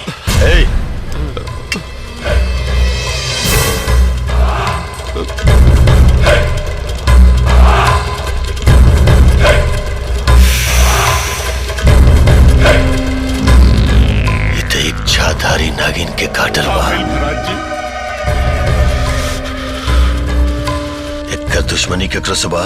महाराज जी सांप के दुश्मनी से काल लेवे देवे के बाद। चुप रह मूर्ख, जितना पूछे तानियों का जवाब दे, तभी एकर इलाज कर पाए हम। महाराज इनका दुश्मन खुदे इनके बहनोई बाड़े, नाम है प्रताप सिंह। गांव के नाम बताओ। विश्रामपुर, यहाँ से 4 गांव बाद बा। महाराज जी हमार भाई बच जाए नु।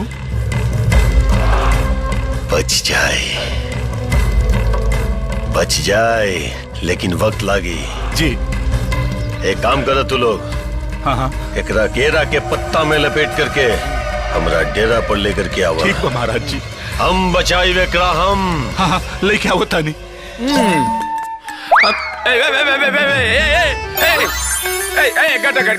गटा गइल जा। आई हो दादा। हे भगवान, अब तू ही बचाई हा।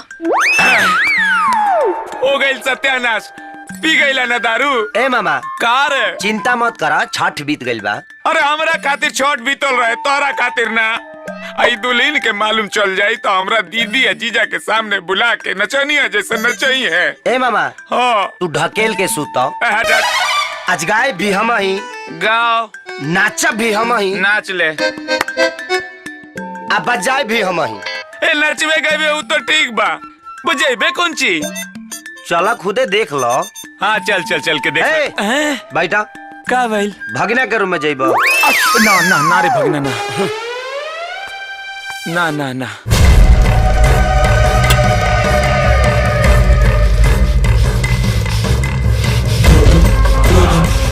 हलाक निरंजन! हलाक निरंजन!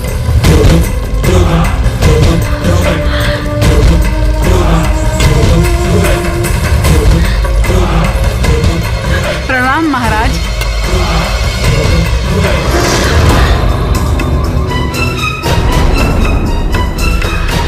ये पाखंडी अभी ले जिंदा बा? ये कैसे हो सकेला? अरे ऐसे का देखा तानी महाराज? ई घर परिवार पे फैल रहल महामारी के। महामारी? कैसन महामारी? ई घर में एक आदमखोर, एक चाधारी नागिन के पास बा। महाराज ये कलयुग है। हाँ, पुराने जमाने के नाग नागिन की कहानी तो हम बहुत सुन ले बानी। हम कोनो कहानी ना अटूट सत्य बता रहल बानी। माते गुरुदेव भांग धतुर बांटे वाला फटीचर बाबा ना हुई। 30 साल घनघोर तपस्या करके अद्भुत शक्ति प्राप्त करने वाला महान आत्मा अघोरीनाथ जी। हम कुल के रक्षा करके चाहता नहीं और तू ठिठोरी कर रहल बारू। महाराज हमसे जौन कुछ गलती हो गई ओकरा के माफ कर दी। अब रउआ के सब कुछ पता हो गइल बा। ती मुसीबत से छुटकारा रउआ दिला दी। हाँ। चिंता मत कर, हम दुष्ट नागिन के अभी अपना पिटारी में कैद करके ले जाए। हलाक निरंजन! हलाक निरंजन! घबरो!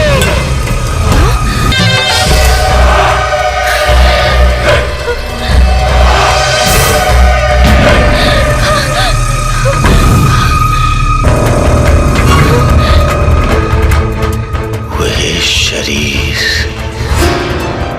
वह शक्ल सूरत, नाग के पुनर्जन्म, लेकिन ये बात के छुपा के रखे के पड़ी। तूने ना सब का हो रहल बा? सुनी जी, ये बाबा अघोरीनाथ बाड़न। बाबा ये हमार पति और ये हमार बेटा और वो हमार भाई। जी प्रणाम।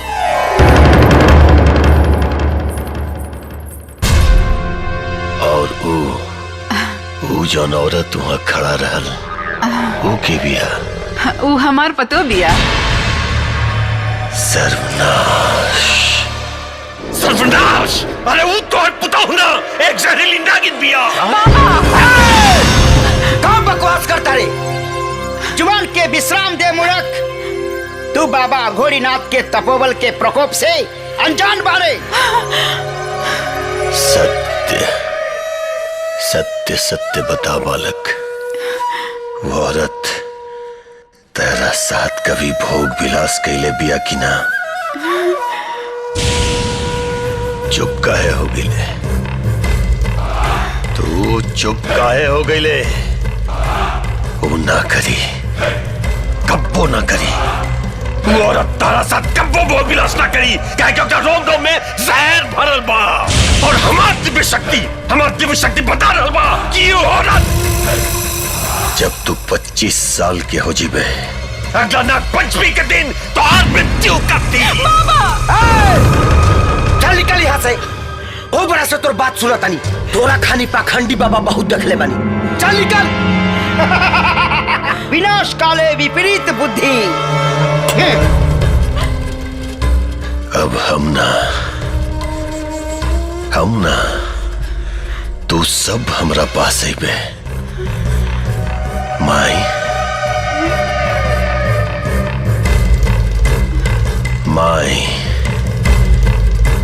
तहार पुत्र के मृत्यु तो निश्चित बा, लेकिन इतना जान ले कि केवल बाबा घोरीनाथ ओकरा बचा सकेला। अलख निरंजन, अलख निरंजन।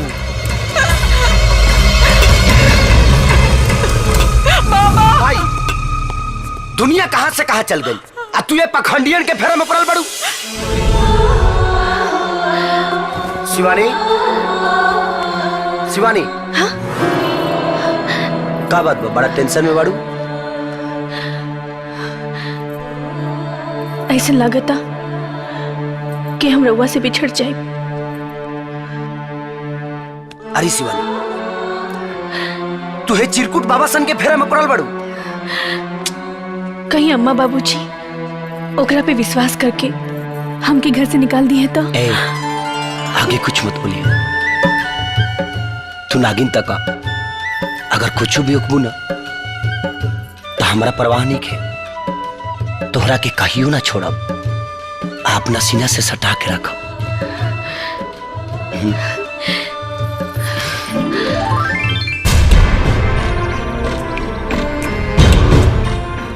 महाराज जी देखी ना बुलेट के बदन एकदम नीला पड़ चुकल बा।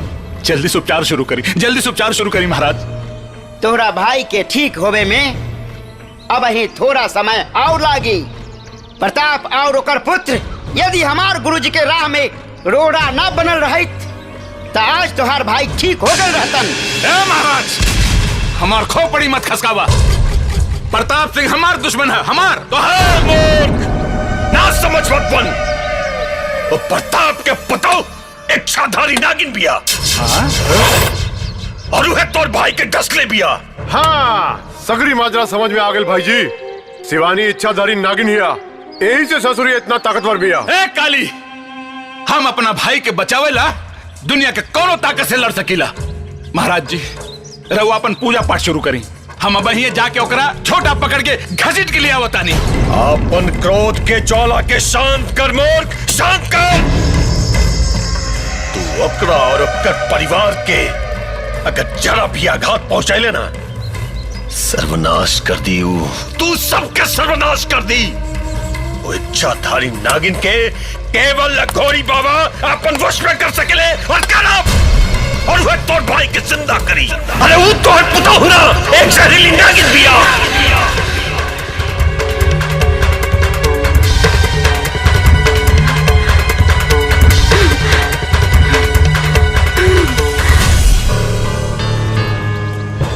हम जानत रहनी है, ममता के डोर तोहरा के खींच के हमरा पास अवश्य लाई।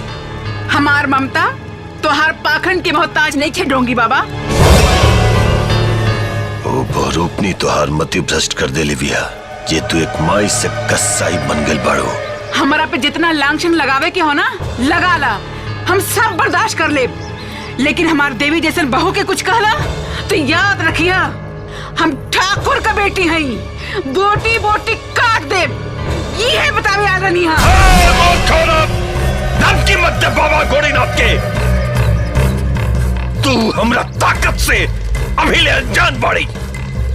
तोहार बहुत देवी ना, एक इच्छाधारी नागिन बिया। देखी बालक के मृत्यु सैया पर पड़ल बा। एकरा तोहार देवी रूपी नागिन ही डसले बिया।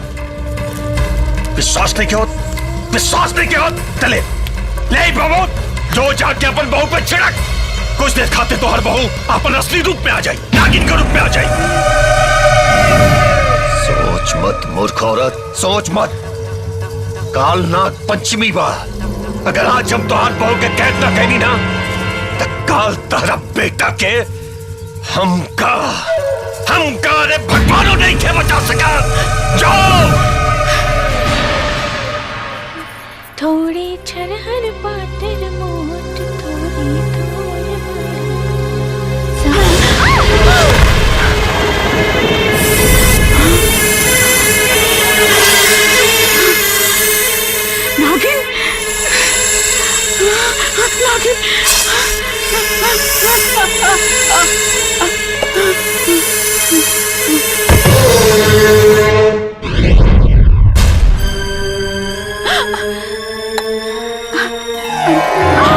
अम्मा जी, हमार सेवा सत्कार में ऐसन कौन कमी रह गल रहे जे रउआ ऐसन कहनी जब देखी लेनी हो तो सुनियो ली हमार असली रूप वहे हो। डेराई मत अम्मा जी, हमरा और पतो है और पतो ही बन के रहब। अपन घर परिवार पे कबो आँच न आवे देब। हमार बेटा हमार जिगर का टुकड़ा हो, हम ओकरे बगैर जी ना सकब। तो हमार बेटा के छोड़ दा। रवा कैसन बात करत आनी? हम अपन पति के कैसे छोड़ सकेनी? तू एक नागिन हो और हमार बेटा एक मनुष्य। तू दोनों का मिलन असंभव हो। हम तोरा के हाथ जोड़त है, हमार बेटा के जान बख्श दा। रवा हमरा के गलत समझतानी। लागता रवा की सब सच्चाई बतावे ही के पड़ी। सच्चाई? कौन सच्चाई? हमार बात ध्यान से सुनी। पिछला जन्म में राउर बेटा हमार नाग रहे। हमार शिव दीक्षा पूरा हो गई रहे। हम पूर्ण रूप से इच्छाधारी हो गए रानी। बाकी हमार नाग के दीक्षा अभी बाकी रहे। वो सिर्फ अमावस्या के रोज ही। वासु, वो समय कब आई जब हमनी के मिलन हरदम हर समय ऐसे ही हो सकी? वैशाली, अब की सावन में बाबा बैजनाथ के गंगा जल चढ़ा दे तो हमार दीक्षा पूरा हो जाए और हम पूर्ण रूप से इच्छाधारी बन जाए।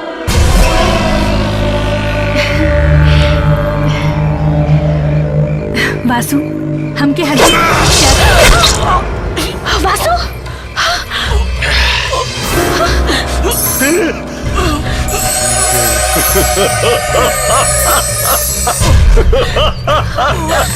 मिल गई मणि, हमरा मिल गई मणि। अब हम सर्वशक्तिमान हो जाए। वैशाली, मणि छीन ले दुष्ट से। गबरू, एकरा मणि मिल गई तो तबाही मचा दे। घोड़ी ना दुष्ट नागिन, मणि वापस कर दे हमरा, मणि वापस कर दे। ना तक जवन गति नाग के खेले बानी ना, उससे भी भयानक मौत देवता दो, भयानक मौत। स्वयं के भगवान मत समझ नीच पापी। न तो ऐसा दुर्गति करब कि मौत ला तरसबे और सारी जिंदगी तोहर करेजा कापत रही। वासु!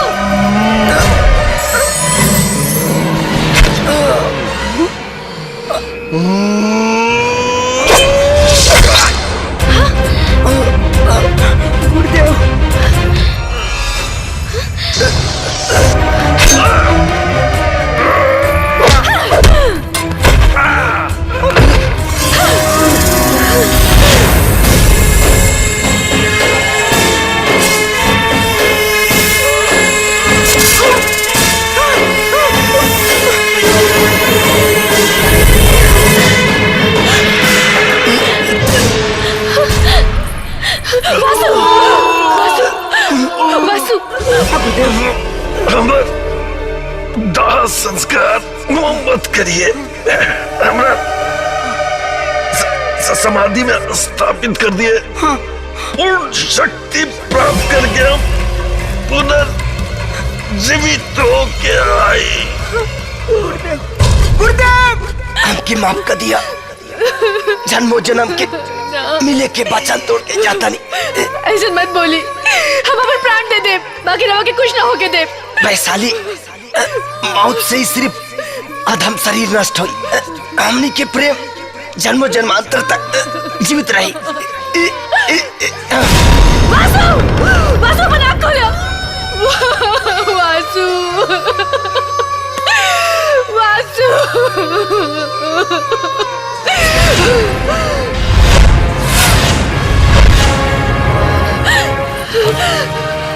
सुनी भोलेनाथ, आज रउआ के भी आपन शक्ति के परीक्षा देवे के पड़ी।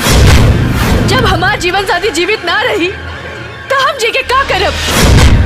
आज रउआ के वासु के जीवित करे के पड़ी। ना तो मैं ही जा अपन सर पटक के अपन जान दे दे।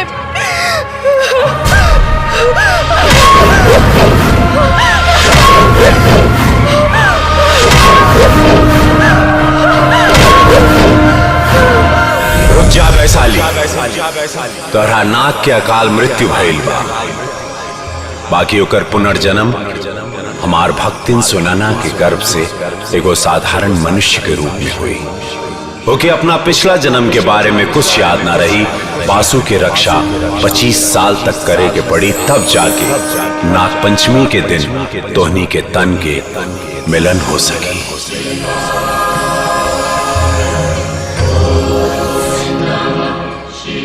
25 साल तक का 2500 साल तक भी अपन प्यार के रक्षा करेला तैयार बानी प्रभु। बस हमके हमार सुहाग दे दी। अब रउवे बताई हम अपन पति के कैसे छोड़ दी। हम तो पैदा होते ही उनका के उठा के ले गई रहती, लेकिन जब देखनी कि बेहोशी की हालत में भी रउआ अपना बेटा के छाती से लगा के रख ले बानी, तो हमार मन बदल गई। हमके अपन स्वार्थ खातिर ममता में हृदय के पुत्र वियोग में तड़पावल उचित न लागल। वही दिन हम सोचनी कि राउर ममता के आचर के अपन सर के पल्लू बना के राउर पतोह बनब। ऐसे रउआ अपना बेटा के प्यार पाके खुश रहब और हम आपन पति के पाके खुश रहब। लेकिन अम्मा जी, हमार सोच गलत ना रहे और ना हमार इरादा। इस साज बा कि रउआ अपना बेटा के जन्म देले हैं, लेकिन बचपन से लेके आज तक उनकर रक्षा हम कैले बानी। कहा? हाँ, और काल नाग पंचमी है। काल तक हमके उनका मुसीबत से बचावे के बा, तभी भोलेनाथ के भविष्यवाणी के अनुसार हमनी के तन के मिलन हो सकी। निरंजन, नागिन, कहाँ बॉडी बाहर निकल। आ गइल बा घोरीनाथ तोहरा ले जा खातिर। अम्मा जी, वो शैतान आ गई और ना बाबूजी घर में बाड़े, ना मामा जी, ना राउर बेटा। आप सब कुछ रवे संभाले की बा। हाँ, वो पाखंडी के घर में मत घुसे दी, ना तो अनर्थ हो जाई। हम अब यहीं जाके करके भगवता नहीं। देख ले ले अपन बहू के असली रूप। हाँ, देख लेनी। अगर ते हमार काली का रूप नहीं के देखल चाहत तो चल जो यहाँ से। बकवास मत कर। अगर हम चल गई तो तोहर बेटा नरक चल जाई। मार दियो तो नागिन, मार दी। मंजूर बा, जे कुछ भी बाड़ी हमरा घर की इज्जत बाड़ी, लेकिन तोहरा जैसन लालची और पाखंडी साधु के हाथ ओकरा के नीलाम ना होके दे। चल जो यहाँ से। चल जाए, बाकी तारा घर की इज्जत के बेइज्जत करके ले जाए।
बेटा ई चोट कैसे लगा?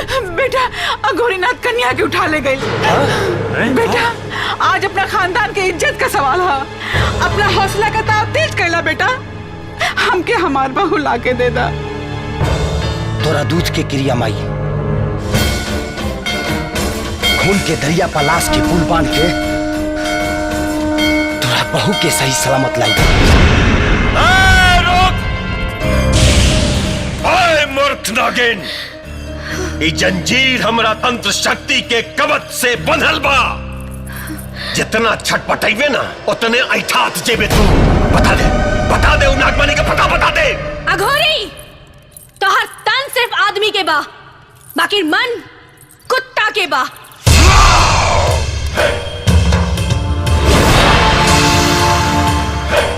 ना तो अपन मौत के पता ना पूछते।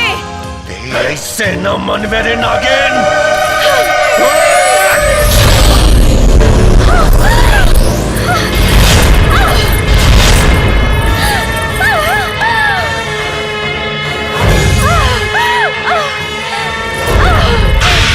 बाबा है, बंद कर अपनी मदारीगिरी। अगर ये मर गई तो हमारा भाई के जिंदा के करी। हमरा काले में बाधा मत डाल मोट। भारू सिंह, जंजीर खोला, हम तो भाई के ठीक कर दे। रुक जाओ। ये आजाद होके छल कर दिया। माणिक के पता बता दे, मैं तब मौत तोहर पता ढूंढ ली। जल्दी बता। अपन जान दे दे, बाकी तोहारी मंसूबा कबू पूरा न होके दे।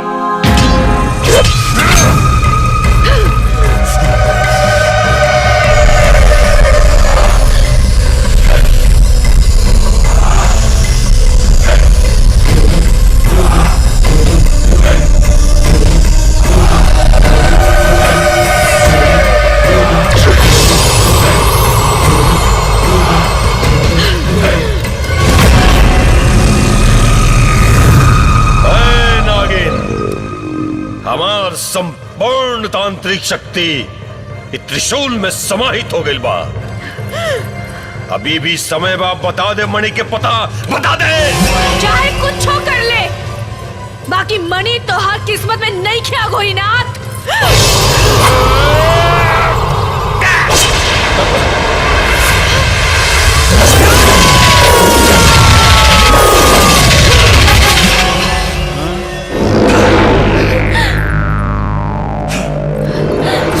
औरत परवार पैखाना में पैदा भई रहले किरांडी खाना में रे।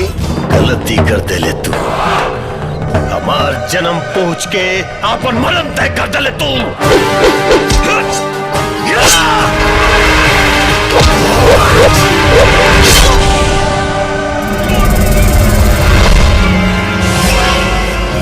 भरोत सिंह, अगली के मौत पे ही हमने के जीता। मिटा दे दुष्ट के।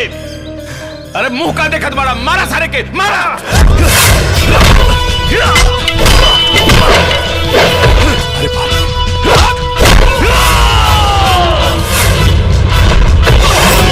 सुनी, वो त्रिशूल इस जंजीर से स्पर्श करा दी, हम आजाद हो जाएंगे।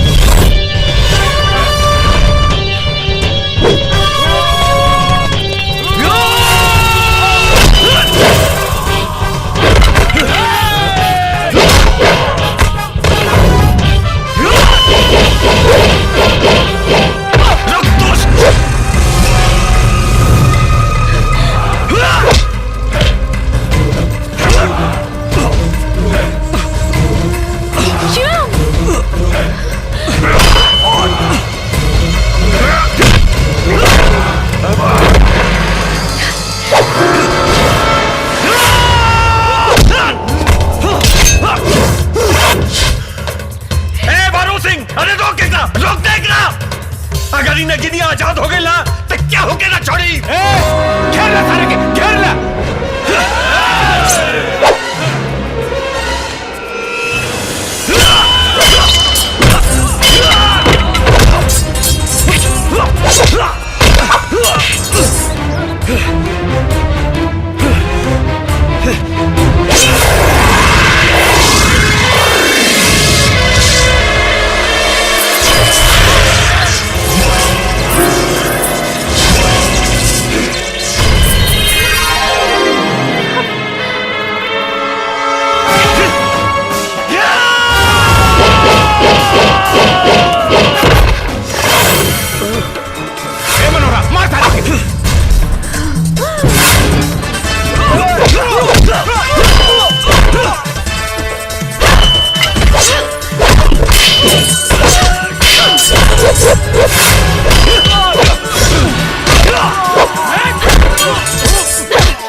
हमारा भाई के ठीक कर, ना तो हम तो जान ले ले।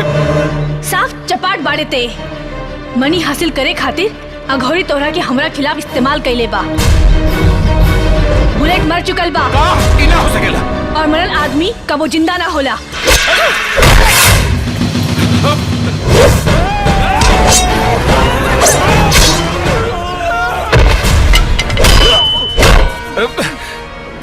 ए घोरी!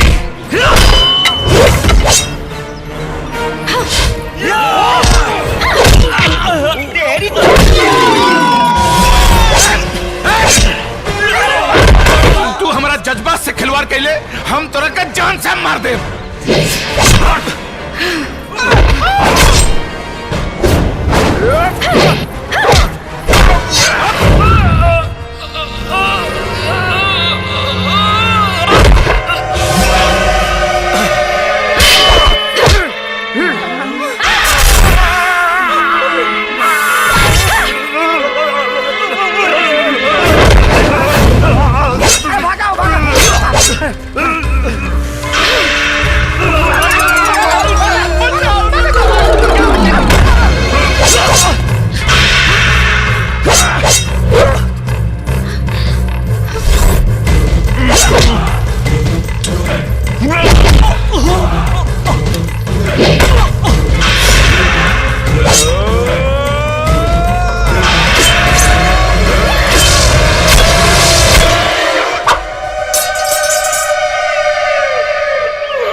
बेटा, हमारा बेटा। माई देखा, तार पर तो एकदम सही सलामत बिया। दुल्हन। अम्मा जी, रवा चिंता मत करी, राहुल बेटा के कुछ ना हुई। हम अपना वचन पर अटल बानी। और अब भोलेनाथ के बारी बा। बेटा। हे प्रभु, भविष्यवाणी के अनुसार आज हमने के तन के मिलन के योग पा। हम रवा से विनती करत आनी कि अगर हमार पतिव्रता प्रेम में शक्ति बा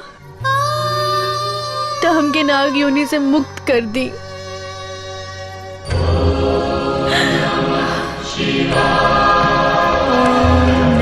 शिवाय ओम नमः शिवाय ओम नमः शिवाय ओम नमः शिवाय ओम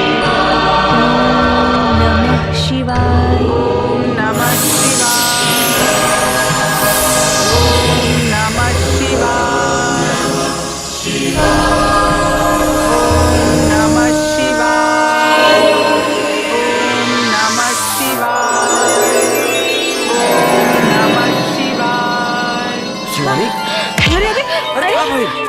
तानी जी जोखा तानी कि नागिन निकलना के बाद वजन सही बा कि घर तल बा। भाई लोग, तू लासही मेहरारू देख के शादी करियो कि 4 दिन ना आइयो खई त गांव के लोग के पते ना चली कि मेहरारू खइले बिया कि भूखल बिया। काहो मामा? आ राजा, अरे जीजा, चुप कीजिए।